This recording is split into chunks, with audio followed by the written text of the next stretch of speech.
ദൈവ തിരുനാമത്തിന് മഹത്വം ഉണ്ടാകട്ടെ. ഈ അനുഗ്രഹിക്കപ്പെട്ട സമയത്ത് 56 സങ്കീർത്തനത്തിന്റെ 1 മുതൽ 9 വരെയുള്ള വാക്യങ്ങളിൽ നിന്ന് ഒരു ആത്മീക ചിന്ത ഓർപ്പിക്കുവാൻ ദൈവത്തിൽ ഞാൻ ആഗ്രഹിക്കുകയാണ്. കഴിഞ്ഞ ദിവസം 61 സങ്കീർത്തനത്തിൽ നിന്നാണ് ദാവീദ് ഓടിപ്പോകുന്നതായിട്ടുള്ള സന്ദർഭത്തിൽ തൻ്റെ ജീവിതത്തിൽ ദൈവസന്നിധിയിൽ എഴുതിയ മനോഹരമായ സങ്കീർത്തനത്തെക്കുറിച്ച് നാം ചിന്തിച്ചത്. ഇവിടെ ദാവീദ് ഈ വേദഭാഗത്ത് തുരുത്തിയെയും പുസ്തകങ്ങളെയും കുറിച്ച് പരാമർശിക്കുന്നു. എല്ലാ വിശ്വാസികളുടെയും ജീവിതത്തിൽ ഒരു തുരുത്തിയുടെയും ജീവിതത്തിൻ്റെ വൃത്താന്തങ്ങൾ എഴുതി ചേർക്കുന്ന ചില പുസ്തകങ്ങളുടെയും ചരിത്രമുണ്ട്. ഉദാഹരണമായി പറഞ്ഞു കഴിഞ്ഞാൽ 1978 ആഗസ്റ്റ് മാസം 16 ഏതാണ്ട് 11 മണിയോടുകൂടിയാണ് ഞാൻ കർത്താവിൻ്റെ വേലയ്ക്ക് വേണ്ടി ജീവിതം പൂർണ്ണമായി സമർപ്പിച്ച് ദൈവസന്നിധിയിൽ തന്നെത്താൻ ഏൽപ്പിച്ചു കൊടുത്തത്. ആ ദിവസം മുതൽ ഈ 2026 മെയ് മാസം 20 വരെയുള്ള എൻ്റെ ജീവിതത്തിലെ അനുദിന വൃത്താന്തങ്ങളെ ഞാൻ ഡെയിലി ഡയറിയായി എഴുതുന്നൊരു സ്വഭാവം എനിക്കുണ്ട്. കഴിഞ്ഞ 48 വർഷക്കാലത്തെ ജീവിതത്തിൻ്റെ എല്ലാ അനുകൂല പ്രതികൂല സാഹചര്യങ്ങളും അനുഭവങ്ങളും ഡയറിയിൽ തീയതിയിട്ട് ഞാൻ എഴുതി വച്ചിട്ടുണ്ട്. ആ കൂട്ടത്തിൽ ഞാൻ കടന്നുപോയ ജീവിതത്തിൻ്റെ കൈപ്പേറിയ അനുഭവങ്ങളും അകാരണമായ വേദനകളും എൻ്റെ ജീവിതത്തെ തേടി വന്ന സ്നേഹിതന്മാരും അവരുടെ സഹായങ്ങളും ശുശ്രൂഷകളും അവരുടെ സ്നേഹവും അതുപോലെ ഞാൻ അകാരണമായി അനുഭവിക്കേണ്ടി വന്ന ദുഃഖങ്ങളും എല്ലാം ഞാൻ അതിൽ കോറി ഇട്ടിട്ടുണ്ട്. അതാത് വർഷത്തെ അതാത് മാസത്തെ ഡയറി തിരിച്ച് ആ ഡേറ്റ് നോക്കി വായിച്ചാൽ അന്ന് എൻ്റെ ജീവിതത്തിൽ എന്തായിരുന്നു പ്രത്യേകത ഉണ്ടായിരുന്നത് എന്നുള്ളത് അതിൽ കൂടെ കാണാൻ സാധിക്കുന്നു. ഞാനിത് പറഞ്ഞതിൻ്റെ കാരണം എന്താണെന്ന് ചോദിച്ചു കഴിഞ്ഞാൽ, ദൈവത്തിൻ്റെ സന്നിധിയിൽ ചില പുസ്തകങ്ങൾ ഉള്ളതായി നമ്മൾ തിരുവഴുത്തിൽ വായിക്കുന്നുണ്ട്. മലാഖി പ്രവാചകന്റെ പുസ്തകം വായിക്കുമ്പോൾ അവിടെ ഓർമ്മയുടെ പുസ്തകത്തെക്കുറിച്ച് പ്രസ്താവിക്കുന്നു. സങ്കീർത്തന പുസ്തകത്തിൽ 69 സങ്കീർത്തനത്തിൽ അവയെല്ലാം നിന്റെ പുസ്തകത്തിലുണ്ടല്ലോ എന്ന് എഴുതിയിട്ടുണ്ട്. അപ്പം ദൈവത്തിൻ്റെ സന്നിധിയിൽ ഒരുപാട് പുസ്തകങ്ങളുണ്ട്. ജീവപുസ്തകമുണ്ട്, ജീവനുള്ളവരുടെ പുസ്തകമുണ്ട്, നിരവധി വിഷയങ്ങൾ എഴുതുന്ന പുസ്തകങ്ങളുണ്ട്. അതുപോലെ വിശുദ്ധന്മാരുടെ ഓർമ്മയുടെ പുസ്തകങ്ങളുണ്ട്. നമ്മളെ സംബന്ധിച്ച എല്ലാ പ്രവൃത്തികളുടെയും പുസ്തകങ്ങൾ ഉണ്ട് എന്ന് ഒക്കെ നമ്മൾ തിരുവഴുത്തിലൂടെ വായിക്കുന്നുണ്ട്. ഞാൻ പറഞ്ഞതിൻ്റെ സാരം, ദാവീദ് ഇവിടെ പറയുകയാണ്, യഹോവേ, ഈ 56 സങ്കീർത്തനത്തിൻ്റെ 1 മുതലുള്ള വാക്യങ്ങൾ, പ്രത്യേകിച്ച് അതിൻ്റെ 8 വാക്യത്തിൽ, എൻ്റെ ഉഴൽച്ചകളെ നീ എണ്ണുന്നു, എൻ്റെ ഉഴൽച്ചകളെ നീ എണ്ണുന്നു, എൻ്റെ കണ്ണുനീർ നിന്റെ തുരുത്തിയിൽ ആക്കി വെക്കണമേ, അവ നിന്റെ പുസ്തകത്തിൽ ഉണ്ടല്ലോ. തൻ്റെ ജീവിതത്തിൻ്റെ നാളുകളെ ഉഴൽച്ചകളുടെ നാളുകൾ എന്നാണ് ദാവീദ് ഇവിടെ വർണ്ണിച്ചിരിക്കുന്നത്. ഉഴൽച്ച എന്ന് പറഞ്ഞു കഴിഞ്ഞാൽ അലഞ്ഞു തിരിഞ്ഞ് ലക്ഷ്യബോധം ഇല്ലാത്തവനെ പോലെ നടക്കുന്ന ജീവിത അനുഭവം. അതാണ് വാസ്തവത്തില് ഒരു ഉഴൽച്ച എന്ന് പറയുന്നത്. ജസ്റ്റ് ലൈക്ക് എ വഗാബോണ്ടർ, ചുറ്റിത്തിരിഞ്ഞ് ഇങ്ങനെ നടക്കുക. ദാവീദിന്റെ ജീവിതത്തിൽ അത് അനുഭവമായിരുന്നു. നിരവധി നാളുകൾ അതുല്ലാം ഗുഹയിലും സീബ് മരുഭൂമിയിലും പിന്നെ ഇടതൂർന്ന കാടുകളിലും ഒക്കെയായി തൻ്റെ ശത്രുവായ ശൗലിനെ ഭയന്ന് അവന് ഉഴന്ന് നടന്നു. ദാവീദ് പറയുകയാണ്, ദൈവമേ, എൻ്റെ ഉഴൽച്ചകളെ നീ എണ്ണുന്നുണ്ടല്ലോ, എൻ്റെ കണ്ണുനീർ നിന്റെ തുരുത്തിയിൽ ഉണ്ടല്ലോ, അത് നിന്റെ പുസ്തകത്തിൽ ആക്കി വെക്കണമേ. വാസ്തവത്തിലെ ദൈവം നമ്മുടെ ജീവിതത്തിൻ്റെ യാത്രയിലെ എല്ലാ ഉഴൽച്ചകളെയും എല്ലാ സങ്കടങ്ങളെയും എല്ലാ പ്രതിബന്ധങ്ങളെയും എല്ലാ വേദനകളെയും നന്നായി ശ്രദ്ധിക്കുകയും അത് ശേഖരിച്ച് വെക്കുകയും ചെയ്യുന്നയാളാണ്. അവിടുത്തെ കണ്ണുകൾ നമ്മുടെ കാലുകളെ നോക്കുന്നു, അവിടുത്തെ കണ്ണുകൾ നമ്മുടെ കൺപോളകളെ ദർശിക്കുന്നു. ദൈവം നമ്മുടെ എല്ലാ ജീവിത യാത്രയെയും യാത്രാ വിവരണങ്ങളെയും നമ്മുടെ ജീവിതത്തിൻ്റെ ഓരോ വശങ്ങളെയും നാം അനുഭവിക്കുന്ന എല്ലാ അനുകൂല പ്രതികൂല സാഹചര്യങ്ങളെയും നമ്മുടെ പ്രതികരണങ്ങളെയും എല്ലാം കൃത്യമായി തൻ്റെ പുസ്തകത്തിൽ എഴുതി വയ്ക്കുന്നതോടൊപ്പം നമ്മുടെ കണ്ണുനീർ അവിടുന്ന് കാണുകയും ചെയ്യുന്നു. രണ്ടാമതായി നമ്മൾ വായിക്കുന്നത്, ഞാൻ നടക്കുന്ന പാത നീ അറിയുന്നു എന്ന് ദാവീദ് പറയുന്നു.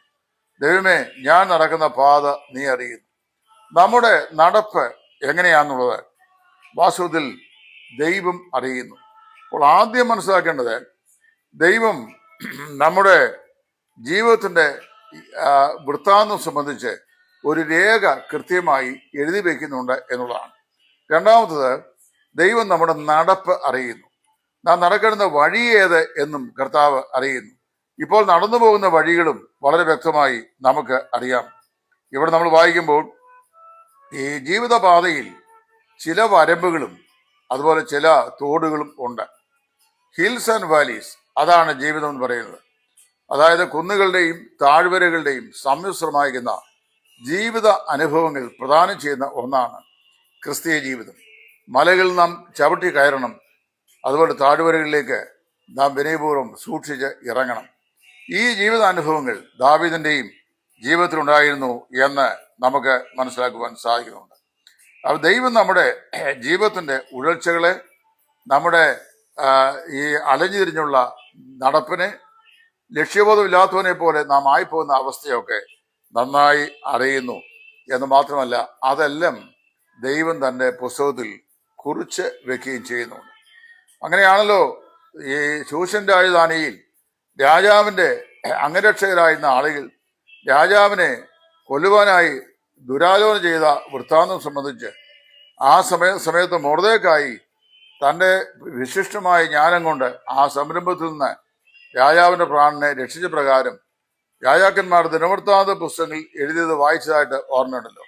ഇതുപോലെ തന്നെയാണ് നമ്മുടെ കർത്താവ് നമ്മുടെ വൃത്താന്തങ്ങളെ തൻ്റെ പുസ്തകത്തിൽ രേഖയാക്കി വെക്കുന്നത്. മാത്രമല്ല, ഇനി മൂന്നാമത് മറ്റൊരു കാര്യം കൂടി ദാവീദ് പറയുന്നു, ഗോഡ് സീസ് വെൻ വി വീപ്പ്. നാം കരയുമ്പോൾ നമ്മുടെ കണ്ണുനീർ അവിടുന്ന് കാണുന്നു.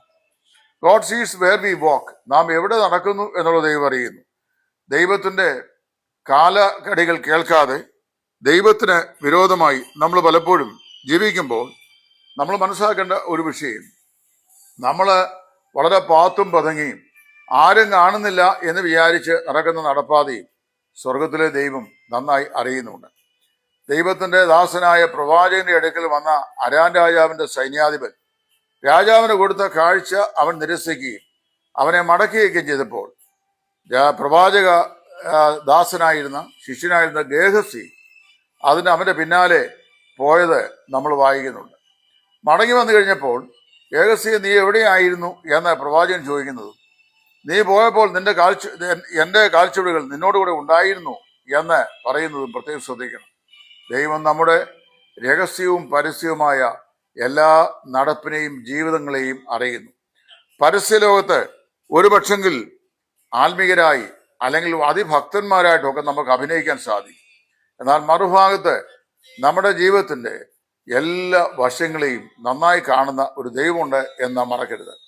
എബ്രായ ലേഖന കർത്താവ് പറയുമ്പോൾ, സകലവും അവൻ്റെ മുമ്പാകെ നഗ്നവും മല്ലതുമായി കിടക്കുന്നു, അവനോടത്രേ നമുക്ക് കാര്യമുള്ളത് എന്നാണ് പറയുന്നത്.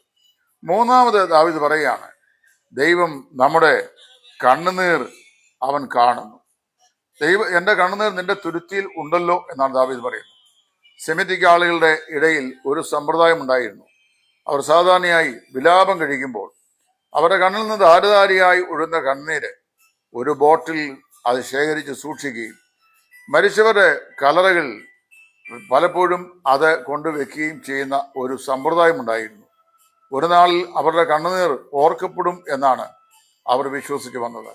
ഞാനും നിങ്ങളും ഈ ഭൂമിയിൽ ജീവിക്കുമ്പോൾ നിരവധി കണ്ണുനീരിൻ്റെ അനുഭവങ്ങൾ നമുക്കുണ്ട്. ചിലതൊക്കെ നമുക്ക് ആരോടും പറയാനോ ഷെയർ ചെയ്യാനോ ഒന്നും കഴിയാത്ത ജീവിത അനുഭവങ്ങളാണ്. ചിലത് മിടുക്കന്മാർ നമുക്ക് സമ്മാനിച്ച കണ്ണുനീരിൻ്റെ അനുഭവങ്ങളാണ്. ചിലത് ചതിവിൽ നാം അകപ്പെട്ടു പോയതുകൊണ്ട് ഉണ്ടായ കണ്ണുനീരിൻ്റെ അനുഭവങ്ങളാണ്.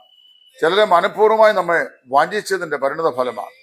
ചിലത് നമ്മുടെയൊക്കെ തന്നെ ജീവിതത്തിൽ വന്ന ബലഹീനതകളാൽ ഉണ്ടാകുന്നതുമാണ്. എന്തു തന്നെയായിരുന്നാലും നമ്മൾ അനുഭവിച്ച കഷ്ടങ്ങൾ, നഷ്ടങ്ങൾ, സങ്കടങ്ങൾ, നാം ചൊരിഞ്ഞ കണ്ണുനീരുകൾ, ഇതെല്ലാം ദൈവം തുള്ളി തുള്ളിയായി അത് തൻ്റെ പുസ്തകത്തിൽ ശേഖരിച്ച് വയ്ക്കുന്നുണ്ട്.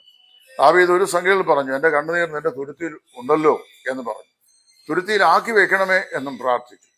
പ്രിയമുള്ളവരെ, നമ്മുടെ ജീവിതത്തിൽ നമ്മൾ കാലാകാലങ്ങളിലായി കരയുന്ന കരച്ചിൽ, കണ്ണുനീർ, അതൊന്നും വ്യർത്ഥമായി പോകുകയില്ല. ദൈവം അതെല്ലാം കൃത്യമായി തൻ്റെ തുരുത്തിയിൽ സൂക്ഷിച്ചു വെക്കുന്നുണ്ട്. നാം കരയുന്ന ജീവിത സാഹചര്യങ്ങളും സന്ദർഭങ്ങളും അവിടുന്ന് തൻ്റെ പുസ്തകത്തിൽ എഴുതി വെക്കുന്നുമുണ്ട്. എന്തിനാണെന്നറിയാമോ?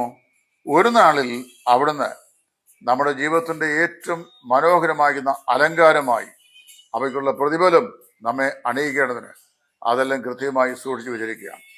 നാം ചൊരിയുന്ന ഒരൊറ്റ തുള്ളി കണ്ണുനീർ പോലും, നമ്മുടെ ഹൃദയം വിങ്ങുന്ന ഒരു തേങ്ങലുകളും വൃഥാവായി പോകുകയില്ല. ദൈവം അതിനെല്ലാം മഹത്തായ ഒരു പ്രതിഫലം തരുമെന്ന് ദാവീദ് ഈ സംഖ്യയിൽ പറയുന്നു. 3 കാര്യങ്ങളാണ് ദാവീദോട് പറയുന്നത്. ഒന്ന്, ദൈവം നമ്മുടെ ജീവിത വൃത്താന്തം തൻ്റെ പുസ്തകത്തിൽ എഴുതി വയ്ക്കുന്നു. 2, നാം നടക്കുന്ന പാത ദൈവം അറിയുന്നു. 3, നമ്മുടെ കണ്ണുനീരിനെ അവിടുന്ന് കാണും. നമ്മുടെ കർത്താവ് എത്ര സ്നേഹനിധിയായ ഒരു ദൈവമാണ്. നമ്മുടെ ജീവിതത്തിൻ്റെ സങ്കടങ്ങളും പ്രയാസങ്ങളും അറിയുന്ന ഒരു ദൈവം. വാസ്തവത്തിൽ എന്നാൽ നമ്മുടെ കണ്ണുനീർ അത് സന്തോഷമായി, അതായത് നമ്മുടെ വിലാപം സന്തോഷമായി മാറുന്ന, അതുപോലെ തന്നെ നമ്മുടെ കണ്ണുനീർ ദൈവത്തെ മഹത്വപ്പെടുന്ന മനോഹരമായ ഒരു ദിവസം വരും. വെളിപ്പാട് പുസ്തകത്തിൽ നമ്മൾ വായിക്കുമ്പോൾ ദൈവം താൻ അവരുടെ ദൈവമായി അവരുടെ കണ്ണിൽ നിന്ന് കണ്ണുനീരെല്ലാം തുടച്ചു കളയും എന്നാണ് നമ്മൾ വായിക്കുന്നത്. അങ്ങനെ ഒരു മനോഹരമായ ദിവസം ഭാവിയുടെ പ്രത്യാശയായി നമുക്കുണ്ട്. അതുകൊണ്ട് നമ്മുടെ കണ്ണുനീർ എല്ലാം വൃഥാവായി പോയി, ആരും എൻ്റെ കണ്ണുനീർ കാണുന്നില്ല, എൻ്റെ സങ്കടം കേൾക്കുന്നില്ല, എൻ്റെ യാതനകളുടെ ശബ്ദം ശ്രദ്ധിക്കുന്നുമില്ല എന്ന് ചിന്തിച്ച് നിരാശപ്പെടേണ്ട. God has appointed a time to reply for our tears. നമ്മുടെ കണ്ണുനീരിന് ഒരു മറുപടി പറയാൻ ദൈവം ഒരു സമയവും സാവകാശവും ഒരുക്കിയിട്ടുണ്ട്. ആ സമയം ഒരിക്കലും വഴുതി പോകുകയില്ല. ആകയാൽ എന്ത് ചെയ്യുക? പ്രത്യാശയോടെ മുമ്പോട്ട് പോവുക. ഞാൻ സാധാരണയായി ഈ ഡയറിയൊക്കെ എഴുതുമ്പോൾ ഒരാളെന്നോട് ചോദിച്ചു, സഹോദരൻ ഇതൊക്കെ എഴുതി വെച്ചിട്ട് എന്താ പ്രയോജനം? ഞാൻ പറഞ്ഞു, ഇതെല്ലാം ഒരു നാളിൽ എനിക്ക് പിന്നാലെ വരുന്ന എൻ്റെ കുഞ്ഞുങ്ങളോ തലമുറകളോ ഒക്കെ ഏതെങ്കിലും സമയത്ത് അവർക്ക് സമയം കിട്ടിയാൽ ഇതിൻ്റെ പേജുകൾ വിടർത്തി വായിച്ചു നോക്കുമ്പോൾ ഞാനും എൻ്റെ കുടുംബവും കർത്താവിൻ്റെ സുവിശേഷത്തിന് വേണ്ടി ചുമൽ കൊടുത്തു എന്ന കാരണത്താൽ അനുഭവിക്കേണ്ടി വന്ന സങ്കടങ്ങളും സങ്കടയാതനകളും ഒറ്റപ്പെടലുകളും നിന്ദകളും പരിഹാസങ്ങളും അപമാനങ്ങളും ദുഷികളും, അതേ സമയത്ത് അതിൻ്റെ മധ്യത്തിൽ ദൈവം ഞങ്ങളെ അത്ഭുതകരമായി കരുതുവാൻ ദൈവം ചെല്ലെ ഉപയോഗിച്ചതും നിലനിർത്തിയതുമായ ദൈവത്തിൻ്റെ കൃപയുടെ വൃത്താന്തങ്ങൾ ആ പേജുകൾ ഞാൻ എഴുതി വച്ചിട്ടുണ്ട്. അങ്ങനെ മനുഷ്യനായ ഞാൻ ചെയ്യുന്നെങ്കിൽ, നിങ്ങളുടെ ഒരാളങ്ങനെ ചെയ്യുന്നെങ്കിൽ, സ്വർഗത്തിലെ ദൈവം അതിനേക്കാൾ എത്ര കൃത്യതയോടുകൂടി നമ്മുടെ സങ്കടങ്ങളെയും കണ്ണുനീരുകളെയും തൻ്റെ പുസ്തകത്തിലും തൻ്റെ തുരുത്തിയിലും കൃത്യമായി ശേഖരിച്ചു വെച്ചിട്ടുണ്ട് എന്നുള്ളത് ഞാൻ നിങ്ങളും ചിന്തിക്കേണ്ട ഏറ്റവും വലിയ ഒരു സത്യമാണ്. ദൈവം നമ്മേവരെയും സഹായിക്കട്ടെ. ഈ ചിന്തകൾ നിങ്ങൾക്കേവർക്കും അനുഗ്രഹമായി തീരട്ടെ. ക്രിസ്തുവിൻ്റെ ശുശ്രൂഷയിൽ കൂട്ടുപ്രവർത്തകൻ സുവിശേഷൻ ടൈറ്റസ് ഫ്രം ഇടയാറുമുള്ള. Thank U.